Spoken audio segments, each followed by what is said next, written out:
All right, welcome back to the Built to Grow podcast. I'm your host, Tim Lyons, in the studio, joined as always by Randy Angston. Hello, my friend. Hello, and a special guest today. We've got a third man on the mic. We got Chris Poirier from Perform Better. He's the general manager all the way out. Yeah. We got the round of applause. All the way out from Providence, Rhode Island. Chris, welcome to the show. Thanks. Glad to have me out here. It was a nice trip out here, and it's good to be here. Probably a nice time to leave Providence, come to Arizona. Oh yeah, it was 33. Yeah, well, we called in that weather favor for you. So appreciate that. Thank you. Mid-70s. So Chris is out here.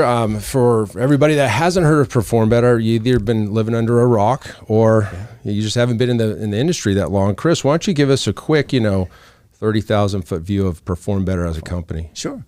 Well, Perform Better is under the umbrella of MF Athletic. MF Athletic started 65 years ago. Bill Falk, the founder of the company, he was a track and field coach, coached University of Rhode Island. He specialized in pole vault, all the jumpers, long jumpers, high jumpers. And Bill always had this issue with plantar fasciitis. It was a nagging, whether the training. That's painful, and obviously, and the shoes back then were pretty bad too for track, especially track shoes are just the spikes with nothing, no heels. Yep. Yeah. And he had that problem. So he came up with a product, heel protector. Started that about 65 years ago, started MF Athletic with that. Then retired from track or left track to started to sell track and field equipment. Because he, as a coach, had a problem of always getting pole vaulting poles or shot puts or discuses during season. That's kind of a specialty product, right? Very specialty. And at the time back then, if you didn't get it before season, you couldn't get it during the season. So most people who were progressing, and whether a pole vault is progressing every other week, needing a new pole, he needed to get a pole. So Bill then started to fill his basement up with poles, and he used to hammers and shot puts and discus. And during the season, he'd coach track. Then he'd come home, and his wife and son and daughter would answer the phones, take the orders. Bill would come home, and he would bring the poles to the airport, put them on a plane, and wild. And the track coach would meet it at the airport. Would pick up his pole at the airport. So that's what started MF Athletic, and then in roughly the late 80s, Bill had an idea that everyone should train like track and field athletes, meaning that everyone needs to run faster, they need to jump higher, they need to have stamina, and they need to have strength and power for their throwers. So track and field sort of has everything. So he was like, why doesn't everyone train like a track athlete does? And usually training for a track athlete back then was whatever you could do out on the track. So there's a lot of body weight, a lot of functional stuff. So he had this idea to start a training company to go out basically after football. And I played football at the university where Bill coached at. I knew Bill, I knew his family. After I graduated, I was actually a football coach, head high school football coach in Rhode Island, and I didn't like coaching. So had a very bad taste. At 22 years old, you're like, you're coaching 18-year-old kids, and it wasn't the. I tell people I'd probably still be coaching if I went the right path into coaching. Makes and I sense, did an internship, and I was an assistant, and I went all the way down the road. But going right into a head coaching job was not a good move for me. And I wanted to get out. And Bill wanted to create this line to go out after football coaches. So he brought me on. What year was this? This is 92.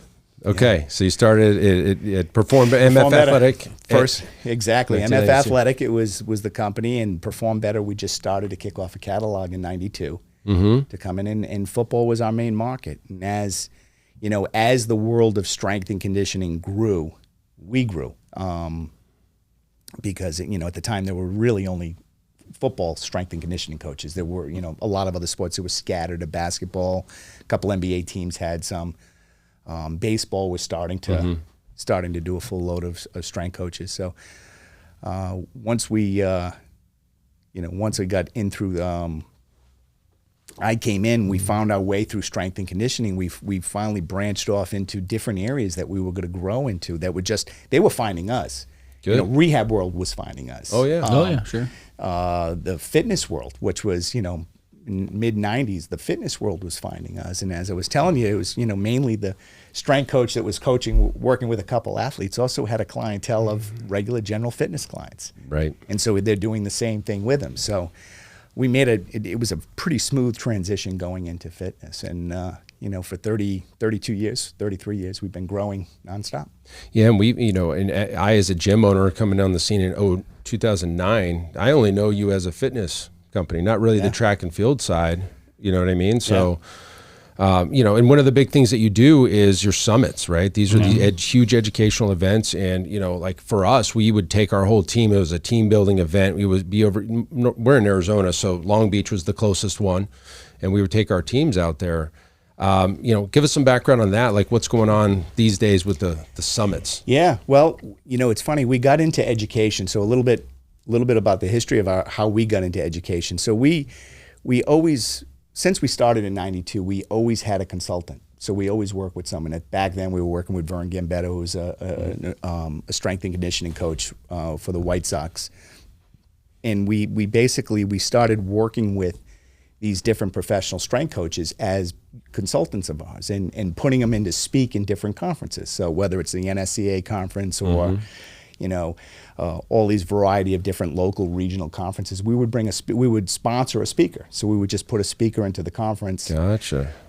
And that was our way of getting education out. And in '92, we were following this functional path. So we were basically all in on functional training. We thought that everyone should train functionally, in the weight room and the fitness center. And as we moved along that path, and we started in the late '90s, we're like, we're sponsoring all these speakers. Why don't we just put our own seminar on? Like it makes sense. Like it's that easy, right? Let's jump into that. Yeah, we're putting someone in. So we started off with a very, very small one where we had 3 speakers come in for a one day in Boston in '97, and we filled the room up, 100 people in a room that could probably fit about 60. Awesome, nice. Best kind. The best kind. And what we did was, one of the key things to our seminars is we always added a hands-on component. So we always felt that we wanted you to touch the equipment. We not only wanted you to learn the X's and O's about training, but we also wanted you to get your hands on the equipment and do things into the hands-on group. So we always had that. So, first one we did was a success. So what do? Next year you add a couple more. They were a success. And so we just kept growing it. And we weren't marketing them that well. It was just word of mouth. That was just people saying, it was such a niched, strength coach kind of world, right? And to seek out that type of education wasn't wasn't on the internet or anything back then. It was, you got to go to these seminars. So correct. And the hands-on was very key. I mean, there was lectures, and there was a lot of lectures, conferences that people would go to, but I think the niche to us was that hands-on component. Yeah, and you still do the hands-on. Still do the hands-on. Yeah. And that's got to raise the bar for the experience of being there. You know what I mean? I mean, especially the fitness side of things. These are active individuals. Yeah. To put them in a room for 3 days and just hammer them with information without giving them some blood flow, I think was probably where we lose, a lot of them. So even just tying some of that physicality to the lesson itself probably gave you a little bit more depth in what they walked away with. It did. And it's always, I think in the world of trainers and strength and conditioning coaches, it's always, you'll hear about or you'll read about a new exercise, but you really don't put anything into it until you actually you've try done it. Sure. Do it. Yeah. And then you get that, you get the litmus test, and it's like, oh, it passes it. Yeah. So that's where the hands-on sort of came in and tied everything together. And the main client that you're going after is that strength coach, personal trainer, fitness coach type of person, and they feed off of exercise knowledge. Right? Yeah. They go crazy for it, certifications, and we talk about this all the time. Yeah. And it's interesting because we're very business focused here. Like we just you're a great trainer. We're not going to teach you anything with training. Like, we're going to help you run a great profitable business so you can keep your damn doors open and buy more equipment from you. And that's the funny thing about what you're doing at Perform Better. I know you have some business tracks and stuff, but like we find it difficult on our end to do events just about business because trainers, they're just not so business focused all the time. They're training focused, they're exercise science focused, they're study focused. And if they could just sit in a room and come up with new exercises and do freaking studies all day. Yeah, geek out on it. Yeah, they would do it, right? But they would be broke too. Yeah. So there's a fine balance. So you really bring in the education on the exercise science side. And again, props to you. You've done it since I guess 97 on that level. Yeah. How many years is that? Can anybody do some math? Long time. A long time. Yeah. But it's funny you talk about the business world of it, because we started to sprinkle a business talk into some of our, and right around 2000, 2002 in that area, we started to sprinkle a business topic inside there, or topics that may not be fully business, but may more motivational to get your business in gear, like a I know Todd you're talking Durkin about. type of thing. Martin Rooney, correct? Oh, yeah. That just makes you think and want to jack you up and want you to put more emphasis into your business. And the funny thing is, following year, 2 years later, I had a guy come up to me at the end, and he just did a weight room with us, or just did his gym with us, and he said, I've been coming to him. This was like 2002, 2003. He said, I've been coming to your first one. And it was like 5 years. He had been coming for 5 years, but he says, now I'm putting the principles together, and now I finally have some money to buy equipment. And I'm like, and that's when it really hit me. And I'm like, wow, the business end of it. Yeah. If that's the secret ingredient, that's the secret sauce. Mm-hmm. If a gym has more money, they can buy equipment. If they're not making any money, they can't buy equipment. Yep. And it's interesting because, equipment's not the cheapest thing you can go buy. And a lot of gym owners, I guess, come from that training world, I guess, although they think that if they bought a cool piece of equipment, all the clients are going to come flooding in because they got the new hip blaster or whatever it is, right? That's not true either, right? No. And so there's this fine balance, but yes, the business side of it, and you've been growing that side too, because you partnered with Tom Plummer back in the day, and you did the NFBA, which is the National Fitness Business Alliance. Yeah, and we know Tom very well. Did the speaker school. Yeah, we just were out seeing you boys. Yeah. And so it's a good time. Yeah, and the NFBAs were great too, because they were like a traveling road show with the sponsors and stuff. Yeah, it was always a party. I'm there for the party. I come just like I go to the workouts for the rest breaks. I do the workout for the rest breaks. And there's always a nugget, and there's always a nugget that's going to save somebody some money, and I think that's what everyone is really looking for when they go to something. They're not looking to change their whole program. They're not looking to change their whole business around, but they're looking for those 2 or 3 nuggets that they can just go back and implement. I think the trainer trainers seek educational fitness education so much because what I feel is they don't want to ever be put in a position where they don't know the answer. Yeah, I would agree. They're doing, Stu McGill's, they'll watch all his stuff, and they go so deep in the rabbit hole that they don't ever want to be put in a position where they're, I guess, maybe called out, or they look dumb, or they just want to have the answers. And I think, and that's why they always are seeking education. But from our side of the fence, we're like, well, you may get stumped once, but as long as you know where to find the answer, I mean, let's worry about the general population here and make some money in your business. Then, understanding the dorsiflexion angle of the knee. You can have 45 certifications, but if you don't understand the P&L, you're going to have a rough business. Well, that's true too. Business. That's true too. But that is the fine line, right? You need a little bit of both and enough to be dangerous in both realms. Correct. Sue Falsone calls that the alphabet soup. The people that have 6,000 initials after their name, MS, BS. Yeah, they CPT, just want. I think ABC. they want to feel confident that they, know their stuff. Correct. But it's funny because, running a gym for 14 years, I can't maybe one time ever had a client come in and asked us about the certifications we had. Yeah. It's interesting, isn't it? But, I get it. We have coaches here that, they seek that education out, and they will drop everything to go get educated, programming seminars and kettlebell certifications, all this stuff. And it's great. You need that stuff. You do. So listen, Chris, we talked last night. We went to dinner. We had a great steak at this old school Stockyard Steakhouse. Pretty cool. It is. I'll have to show you that place. It's over. It's kind of like on the other side of the zoo from Tempe. Yeah. Anyways, we were in there. We're talking about where do we feel the industry's going. With COVID, basically took the legs out of everybody. And And Chris, you were kind of mentioning, hey, I'm not seeing it come back as fast as we'd like to see it. Why do you think that is?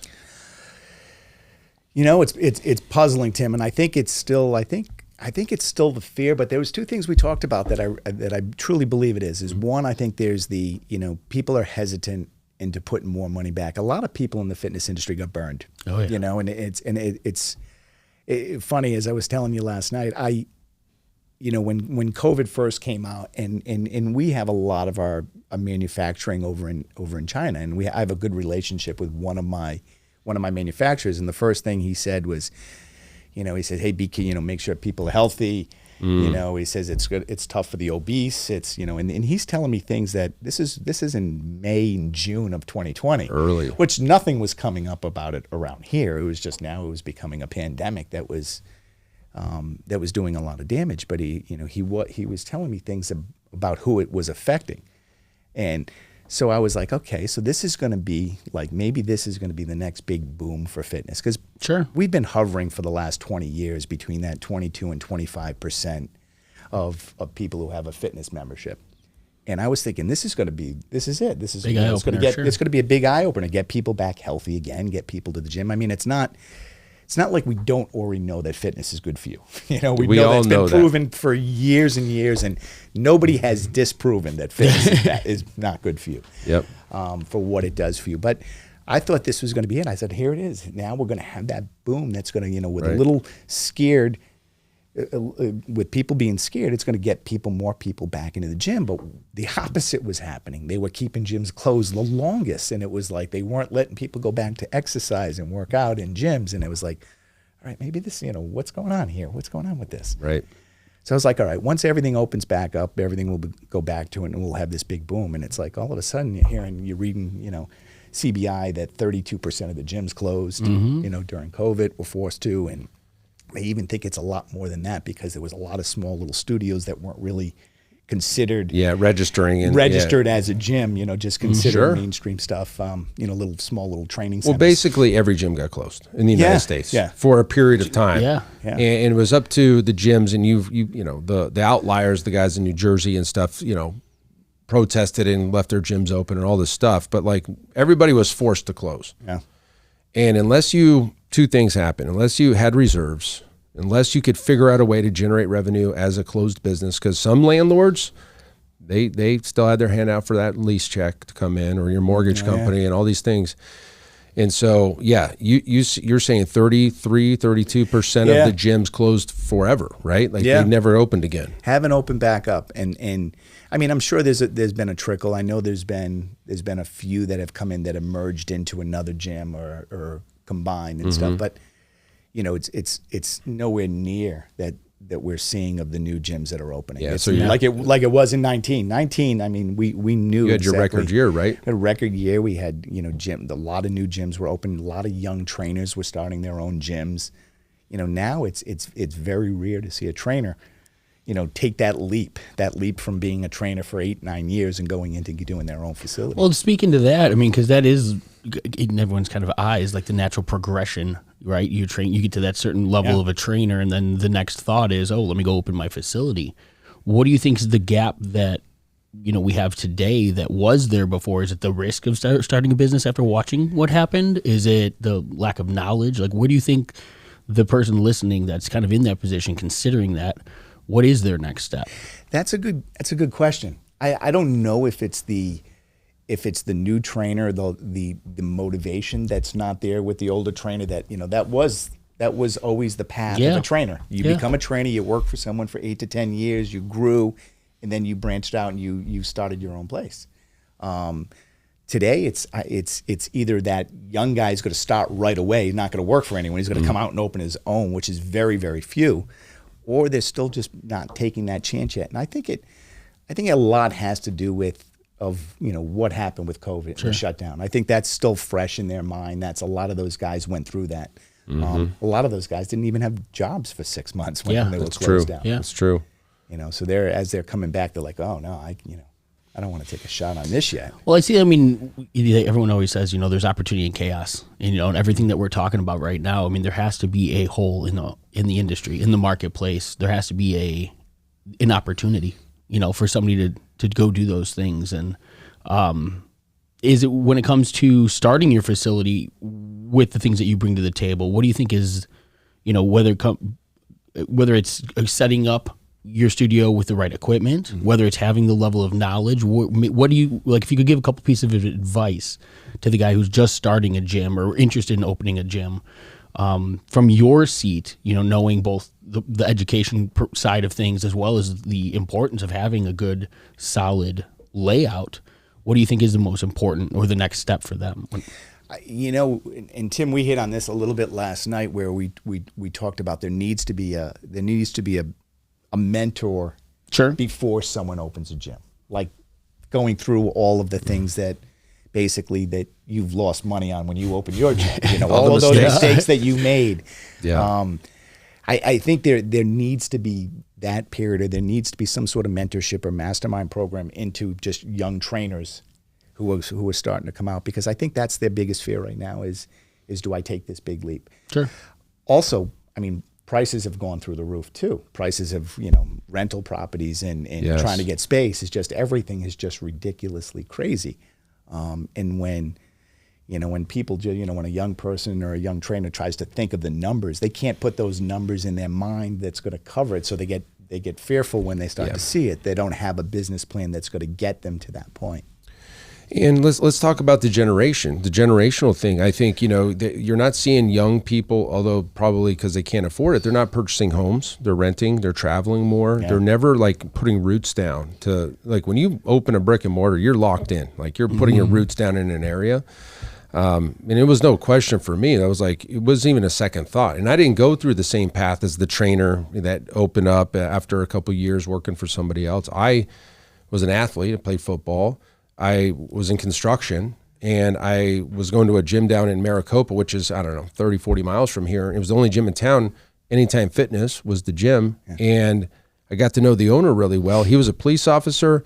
He came in, shook some hands, collected a check, went home. He had like 1,500 members. Of course, he was the only gym in town. I go, this is easy. I'm going to do a gym. That was my path. Famous last words right there. Oh, this is easy. And it was going to be a second job. I had a job, and I was just going to open a gym on the side. And then, of course, the layoffs happened in 2008 and 2009. It was chaos. So it forced me in, and I had to learn everything from scratch, right? For me, it was no question, but like today's generation, I just don't see commitment levels on anything.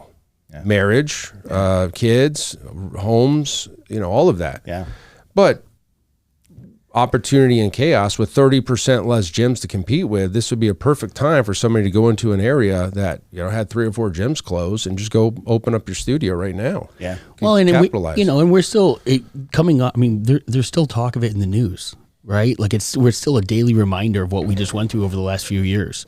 And so I don't think the fear has mitigated from the risk of something like that coming back. And so for somebody who's thinking about opening up a business that just got handcuffed, right, they might still be too fresh on their mind to go, hey, I'm willing to take that risk.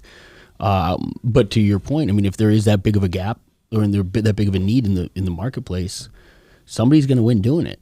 And it's making sure that you have the right ducks in a row, right? Maybe some education, making sure your education's there, having a intelligent decision around the equipment you're putting in your facility. We're so big on that, on the model and how it's tied to the equipment and the layout and things like that, so that we could operate safely even through, some of the regulation and things like that. So, just being more intentional, I guess, with those decisions if you are going to take that risk.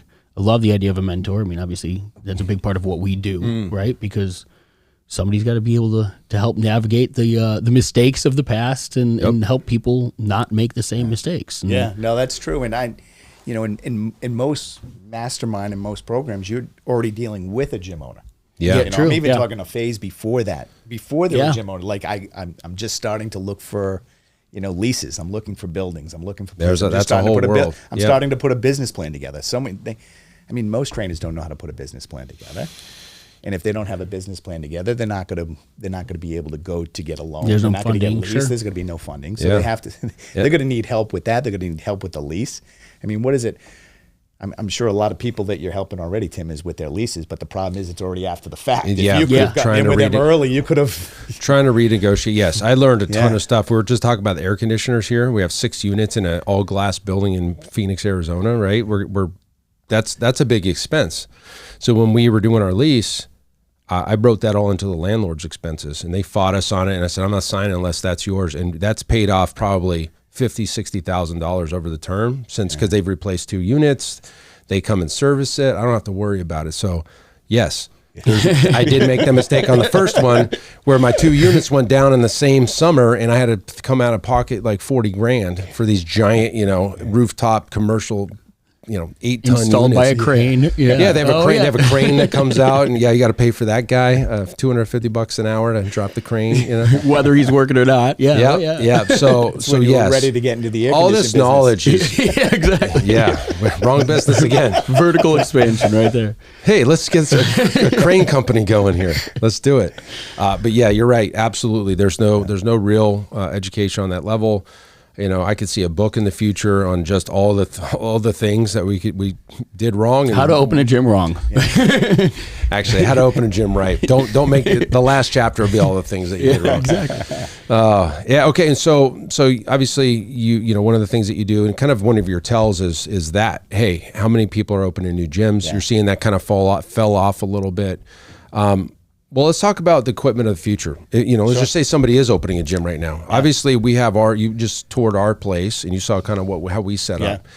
What are you seeing as the trends in the industry? Are you seeing more large group training gyms open up, or more personal training or semi-private gyms? I'm seeing more semi-private gyms, Good. More group training. Yeah, it's the word's out. We love hearing that. Yeah. It's just the masses aren't going back to the $9 a month gyms. They're just no way.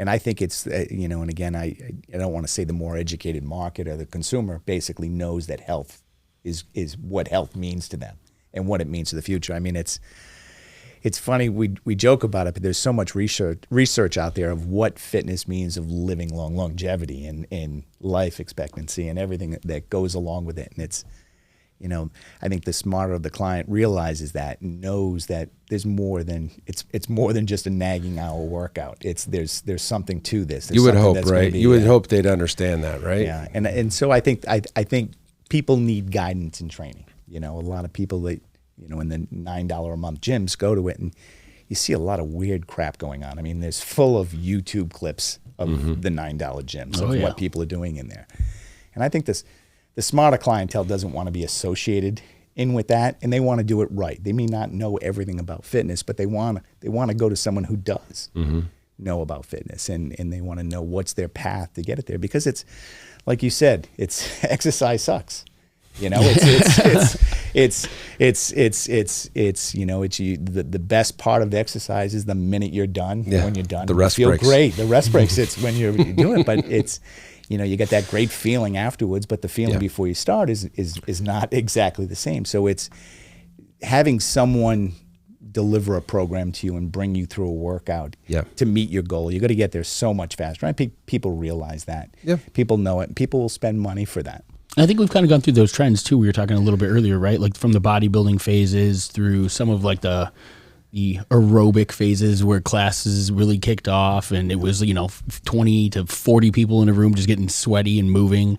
Now, I mean, at least from my stake, it could be what I'm connected with, but you see more of kind of the understanding of the importance of muscle, not to a bodybuilding-esque level, but the longevity, the keep you from falling, the recovery aspect. Like, it's the limelight now, and I'm seeing it more and more. And I think we're both talking about the same people.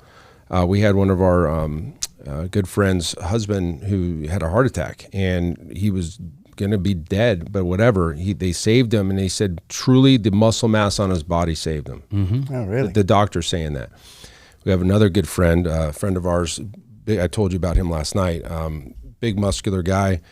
Got into car accident, whatever, and he also was coming down with some pneumonia thing at the same time. And he said he was in the hospital for 2 weeks. He would have been dead if he didn't have the muscle mass. That's what the doctors are telling the patients. Your pure muscle mass has saved your life. And that's in Western medicine. That's in the ERs. That's out there. Which is mind blowing. The way that we fitness and in medicine kind of go back and forth in some of these pushes, but it's becoming the standard now. Yeah. That muscle is a key to longevity. And to hear that and to feel that, with what we get to provide and do, I think that's going to give gyms like semi-private training where you have a little bit more body composition focus, not just hot, sweaty bodies in a room, or the other end where you're one-on-one with a trainer because you want to walk across the stage, right? This is the Gen Pop. Like this is the key to success when it comes to health, fitness, longevity. And I think it's nice to see that paired with the conversation of those doing it from a medical side, to having those conversations, doing the studies and publishing it, and then we can come in and provide that service that really brings, like what you're saying, is like it's the right place for people to be. Yeah, no, you're making them accountable. Yeah, And so, how does the equipment that you're seeing, like your equipment company first, and what are you seeing like the trends? I mean, I remember trends in Bosu balls. Yeah. I remember trends in TRX. Foam rollers, right? There's all those trends. Are you seeing anything going that way? We've funny thing is we started a few trends, and a lot of people may not realize the trends that we started. Now, obviously, we had through our education, through our consultants, through our educational network, foam rolling. We started foam rolling back in '95. Yeah. Where the funny thing is the product foam roller wasn't even around for foam rolling. Yeah. Foam roller came, it was myofascial release. It came around for Feldenkrais, that's what we were selling it for, I have a friend, my dad's friend's a Feldenkrais practitioner. And that was like in the late 80s when the balance and everything, the alignment, the body alignment, which Feldenkrais is about, and that's what started. And then all of a sudden, Mike Clark, who went on and revamped NASM and went on to bigger and better things. He actually, through one in our workshop, started to roll on it in the back of the room and was like, oh, this is myofascial release. wrote a book on it for training for the new millennium of things that based off of foam rolling and myofascial release, and sort of created that in the miniband, which is still our number one product today. Really? Miniband workouts in 92 to 94, wow. And the miniband workout came from Vern Gambetta, who needed a program that he had a lot of, when he was with the White Sox, had a lot of groin pull injuries. Sure. And so he was looking for something that, in baseball, they were rampant. You never really, a funny thing in baseball, you never hear of a groin pull injury, but back 30, 40 years ago, everyone always had groin pulls. Isn't that interesting? In baseball. That's interesting. So the training concepts are now preventing that. Training concepts are preventing. Yeah. I hardly ever do you hear of someone pulling their groin. You don't. But most teams do miniband workouts. So they do. Hip openers and all this stuff. Exactly. Yeah. Isn't that crazy? Yeah, it is wild. It's actually what should happen, if we're being honest. Exactly. That's what should happen. Yeah. If we keep having groin pulls, that's the problem, right? Oh, wild stuff. Well, listen, Chris, you got some summits coming up. I know you got your schedule already laid out. Do you want to share that with everybody? Sure. How does somebody get, these are the 3-day summits. These are the 3-day summits. We're actually, so the 3-day summits, we're changing them up a little bit next year. So technically it is still a 3-day, but before we were Friday, Saturday, Sunday. Sunday was just always a bad day for the summits. We went till noontime and people were leaving in the morning. We would only probably get about a third of the attendees come back for Sunday, or they'd come back for the first session and then go catch a flight. They were heading out. So what we decided to do is to make Friday a longer day. And we brought in Thursday. We're doing an early session. We're doing a 3-hour session on Thursdays now. So we're going to be Thursday, Friday, and Saturday. Gotcha. Okay, and that's smart. Smart, yeah. So people could come in the morning on Thursday, catch the afternoon. Exactly. We'll start, that first session will be like at 3 o'clock, 3 to 6. And that's usually when people were coming in. People were starting to come in around 3 o'clock. So, yep. That's how we do ours. Yeah. Because we leave Sunday for travel too. Sunday for travel. Well, yeah, exactly. Because gym owners are gym owners, trainers are trainers. They got to get back to work, families, everything else. So yeah, we starters, we let people kind of come in that morning and then that afternoon we start in the half day in the afternoon, and then we do 2 full days. And they can leave that Saturday night, or they can stay the night and leave the Sunday morning, either or. Yeah. So okay, so you've got a Thursday half day, Friday, Saturday. Yep. Dates, we're bringing back Orlando. We'll be in Orlando the first. Well, actually, it's the first is a Saturday, so we're the last weekend in May. Or the last week in May, that Thursday, Friday, and first day in. You want me to pull up the calendar? Yeah, we'll get it. Well, let's go. The last in May. And we'll put all these. We'll put them all in the show 29th, notes. 30th, We'll recap and 1st. everything below. Oh yeah, so the 30th, 31st, and then 30th, going 31st, into 1st, June yeah. 1st. And then That's my birthday, by the way. Hey, May happy 29th. birthday. Yeah, We'll May have to get you on the Orlando one then. Let's go, Happy man. birthday, man. No, I can't take you away from you. You want to bash out here? No, you don't want to bash in Orlando. No, I like Orlando. Do you? Yeah, We'll be there in February. yeah. February we have an event there. We'll bring over Mickey for you then. All right, so we got Orlando. Orlando, then we got Chicago the third week in June. Yeah, 27th, somewhere in there. 27th, 26th, 7th, and 8th, I believe that is. Let's go to. Sorry, I should have had them here for you. And what month was it? June. Yep. So June, like 13th, 14th, 15th, something like that. June 20th, 21st, 22nd. Well, listen, you don't have to look it up. We'll Nope, put yep. them. 27th, 28th, 29th.